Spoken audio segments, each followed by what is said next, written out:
تمہارے بنگال میں 2 آدمی مرتے ہیں تو اتر پردیش کے چیف منسٹر کے پیٹ میں درد ہوتا ہے، اتر پردیش کے چیف منسٹر کے پیٹ میں درد ہوتا ہے، اور ہزاروں لوگوں کی جو لنچنگ کر دی گئی، پیڑ پہ باندھ کر مارا گیا، خنجر بھونکے گئے، ڈنڈے برسائے گئے، ہاتھ پیر باندھ کر ان کو لنچ کر کے مار دیا گیا، اس کے بارے میں ایک آواز نہیں۔ اور یہ دھرم کا ٹھیکیدار، میرے بھائیوں، ان کو دھرم کے ٹھیکیدار کہو گے؟ ان کو دھرم کے پجاری کہو گے؟ یہ لاشوں کے سوداگر، انہوں نے دھرم کا لبادہ اوڑھا ہوا ہے، دھرم کا چولا پہنا ہوا ہے۔ میرے بھائیوں، اندر سے یہ گنڈے ہیں، گنڈے۔ ورنہ دھرم یہ کب سکھاتا ہے؟ دھرم یہ کب سکھاتا ہے؟ اور دھرم تو یہ سکھاتا ہے، سیکھو، من قتل نفسا فکأنما نفسا بغیر نفس او فساد فکأنما قتل الناس جميعا۔ دھرم تو یہ سکھاتا ہے کہ جس نے کسی ایک منشیہ کو قتل کر دیا، جس نے کسی ایک انسان کو قتل کر دیا، ایک انسان کوئی بھی ہو، ہندو ہو یا مسلمان، سکھ ہو یا عیسائی، پارسی ہو، مجوسی ہو، بدھسٹ ہو، جینی ہو، کوئی بھی ہو، اگر کسی نے ایک منشیہ کو، ایک انسان کو قتل کر دیا بغیر اس کی غلطی کے اور بغیر کسی خطا کے، ایسے ہی اس نے مار دیا اس بیچارے کو، تو قرآن کہتا ہے فَكَأَنَّمَا قَتَلَ النَّاسَ جَمِيعًا، وہ ایک انسان کا قاتل نہیں ہے، فَكَأَنَّمَا قَتَلَ النَّاسَ جَمِيعًا، وہ ساری دنیا کی انسانیت کا قاتل ہے، وہ ساری دنیا کے انسان کا قاتل ہے۔ ایک انسان کے قتل کو ساری دنیا کے انسانوں کا قتل کہا ہے۔ یہ احترام انسانیت ہے اسلام کے اندر، یہ اسلام سکھلاتا ہے، اسلام ہمیں یہ درس دیتا ہے، چاہے وہ ہندو ہو یا مسلمان، سکھ ہو یا عیسائی، کسی کو بغیر غلطی کے نہیں مار سکتے ہو۔ اگر آپ نے کسی ایک کو مار دیا تو ایک کو نہیں بلکہ پوری دنیا کی انسانیت کا مرڈر کیا ہے۔ انسانیت سیکھنا ہو تو آؤ، انسانیت کا ایک واقعہ میں تمہیں بتاؤں کہ ایسی انسانیت دنیا کی کسی مذہب کے اندر نہیں ملے گی۔ نبی اکرم جناب محمد رسول اللہ صلی اللہ علیہ وسلم کے زمانے میں ایک عورت آتی ہے، جنگلوں میں بکریاں چرا رہی تھی، اور وہیں پر کسی بکریاں چرانے والے چرواہے کے ساتھ اس کا معاشقہ ہو جاتا ہے، آنکھیں لڑتی ہیں، اور کسی پہاڑی کے کنارے جا کر جنگل ہی میں اس چرواہے میں بکریاں چرانے والے اور بکریاں چرانے والی اس عورت، دونوں میں معاشقہ ہو جاتا ہے، اور پہاڑی کے کنارے جا کر ان دونوں سے زنا ہو جاتا ہے۔ وہ عورت اس کو اچھی طرح نہیں جانتی تھی کون ہے، بس جنگل میں آنکھیں لڑی اور دونوں کے جذبات بھڑکے، اور دونوں نے پہاڑی کے کنارے وادی میں ایک کھائی کے اندر زنا کر لیا۔ لیکن جب وہ عورت بکریاں چرا کر گھر آئی تو رات بھر سو نہ سکی، اس کو نیند نہیں آ رہی ہے، اس کی کروٹیں بدل رہی ہے کہ اللہ یہ میں نے کیا کر ڈالا، اللہ یہ مجھ سے کون سا جرم ہو گیا۔ کچھ دن تک بولی نہیں، سوچتی رہی کہ میں کیا کروں، میں کیا کروں، میں کیا کروں۔ لیکن جب اس کا پیریڈ بند ہو گیا تو وہ سمجھ گئی کہ میرے پیٹ میں زنا کی پیداوار رہ گئی، یعنی پہاڑی کے کنارے جو مجھ سے زنا ہوا تھا اس چرواہے کا بچہ میرے پیٹ میں رہ گیا۔ جب 1 مہینہ 2 مہینہ اس کو پیریڈ نہیں ہوا اور اس کو وامٹنگ شروع ہوئی الٹی، تو وہ سمجھ گئی کہ میں حاملہ ہو گئی، میرے پیٹ میں بچہ ہے۔ لیکن اللہ کا خوف اس عورت کو کھایا جا رہا تھا، اللہ کا ڈر اس عورت کو کھایا جا رہا تھا۔ وہ عورت شکایت لے کر اپنی اللہ کے نبی صلی اللہ علیہ وسلم کے پاس آ گئی اور آ کر کہنے لگی، یا رسول اللہ، مجھ سے بہت بڑی غلطی ہو گئی ہے۔ آپ نے پوچھا کیا ہوا؟ اس نے کہا انی قد اصبت الحد یا رسول اللہ، اے اللہ کے رسول میں حد کو پہنچ چکی ہوں۔ آپ نے کہا ایسا کون سا جرم کیا کہ تمہارے اوپر حد نافذ کی جائے؟ کہنے لگی انی حبلہ من الزنا، میں زنا سے حاملہ ہو چکی ہوں۔ آپ نے صحابہ سے کہا ذرا اس کے منہ کو سونگو تو کہیں شراب کے نشے میں تو نہیں بول رہی ہے؟ صحابہ نے کہا اللہ کے رسول شراب کے نشے میں نہیں بول رہی۔ پھر آپ نے اس سے وضاحت پوچھی کیا ریئل میں زنا ہوا ہے، حقیقت میں زنا ہوا ہے؟ تم زنا جانتی ہو کس کو کہتے ہیں؟ اس نے اقرار کیا ہاں۔ اللہ کے نبی نے کہا تمہیں اس کی سزا معلوم ہے کہ جی؟ کیا؟ کہا میں شادی شدہ ہوں، میرا شوہر کئی مہینے سے نہیں تھا، اس لیے جوانی کے جذبات میں بہہ کر مجھ سے یہ غلطی ہو گئی۔ مجھے معلوم ہے کہ شادی شدہ عورت کی سزا زنا کی اس عورت کو پتھروں سے مار مار کے ہلاک کرنا ہے۔ اچھا جب تمہیں معلوم ہی ہے تو پھر سزا کے لیے تیار ہو جاؤ۔ اس نے کہا اللہ کے رسول میں تیار ہوں۔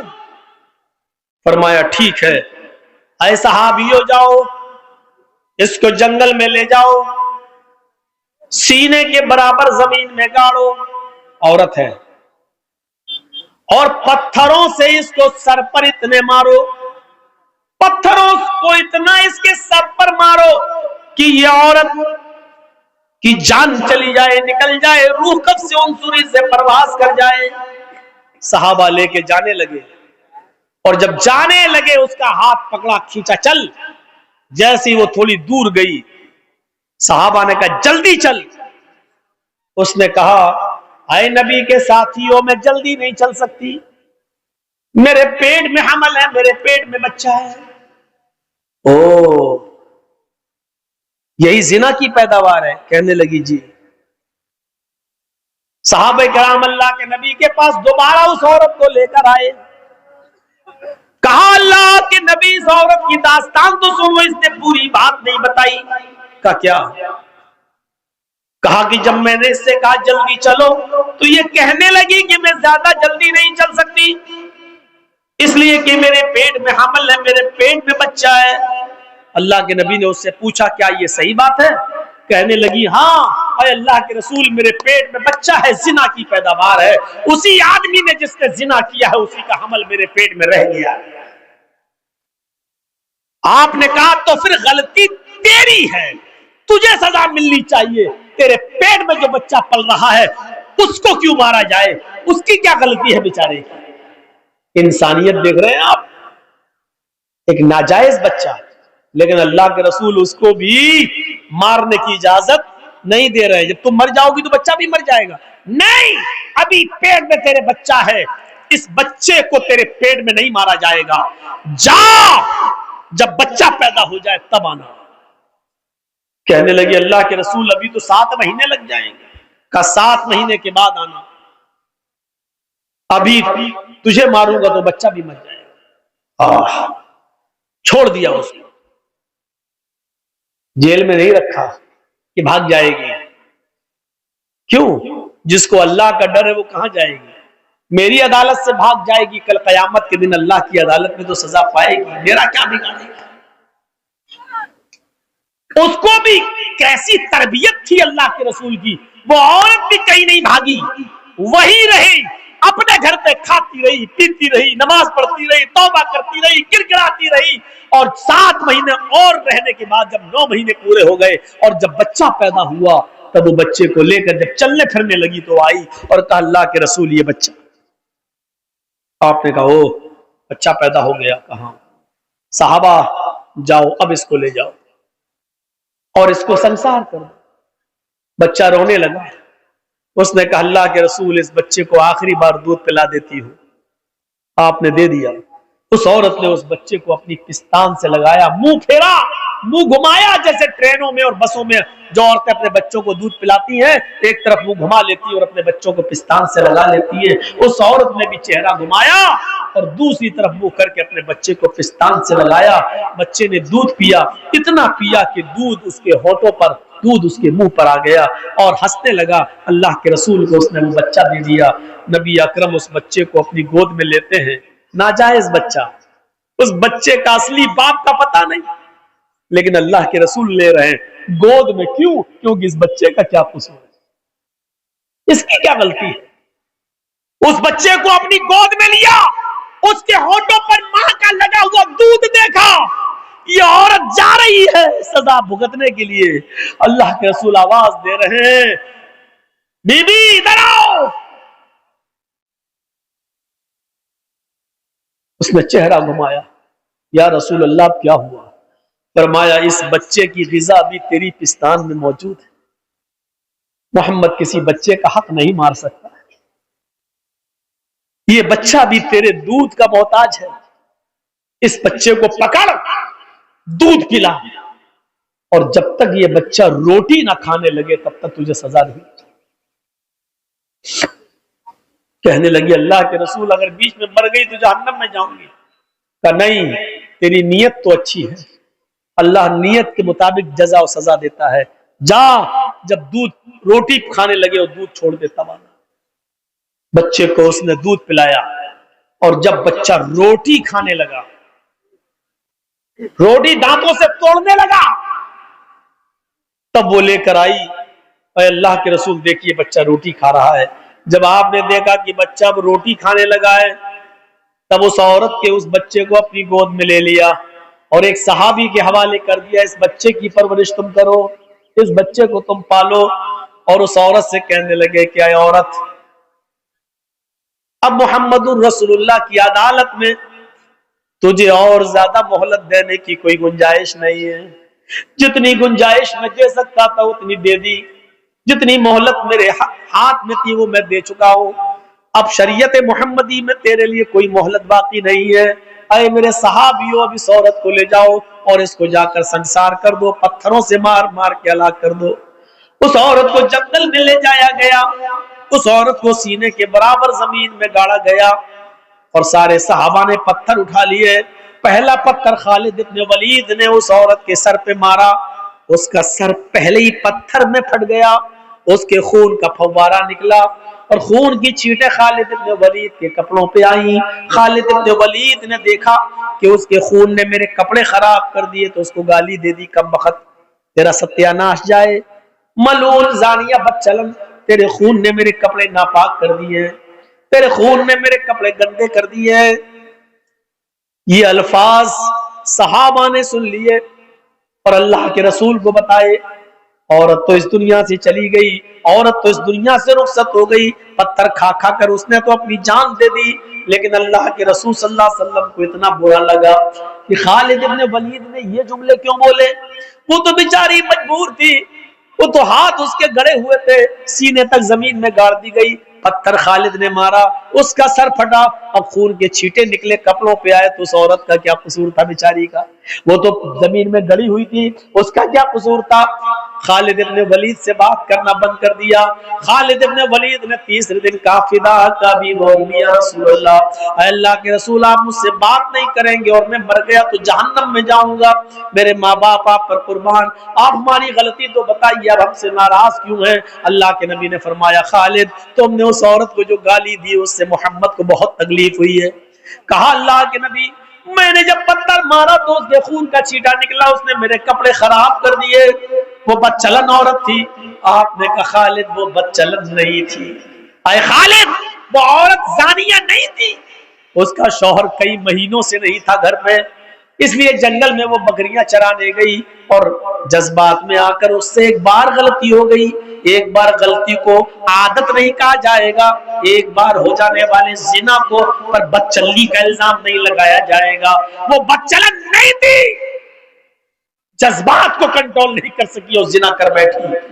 لیکن اے خالد اس عورت نے ایسی توبہ کی ہے، ایسی توبہ کی ہے، ایسی توبہ کی ہے، یعنی اپنے آپ کو پتھروں سے مروا کر پتھر کھا کھا کر مر گئی اور جان دے دی. اس نے ایسی سچی توبہ کی ہے. اے خالد اگر اس ایک عورت کی توبہ کو اس مدینے کے 70 گناہگاروں پر ڈال دیا جائے، 70 جہنمیوں پر بھی ڈال دیا جائے، تو ایک عورت کی توبہ سے ان 70 کے 70 جہنمیوں کی بخشش ہو جائے. اس ایک عورت کی توبہ سے 70 کے 70 جہنمی بھی جنت میں چلے جائیں. اتنی سچی توبہ کی ہے اس عورت نے.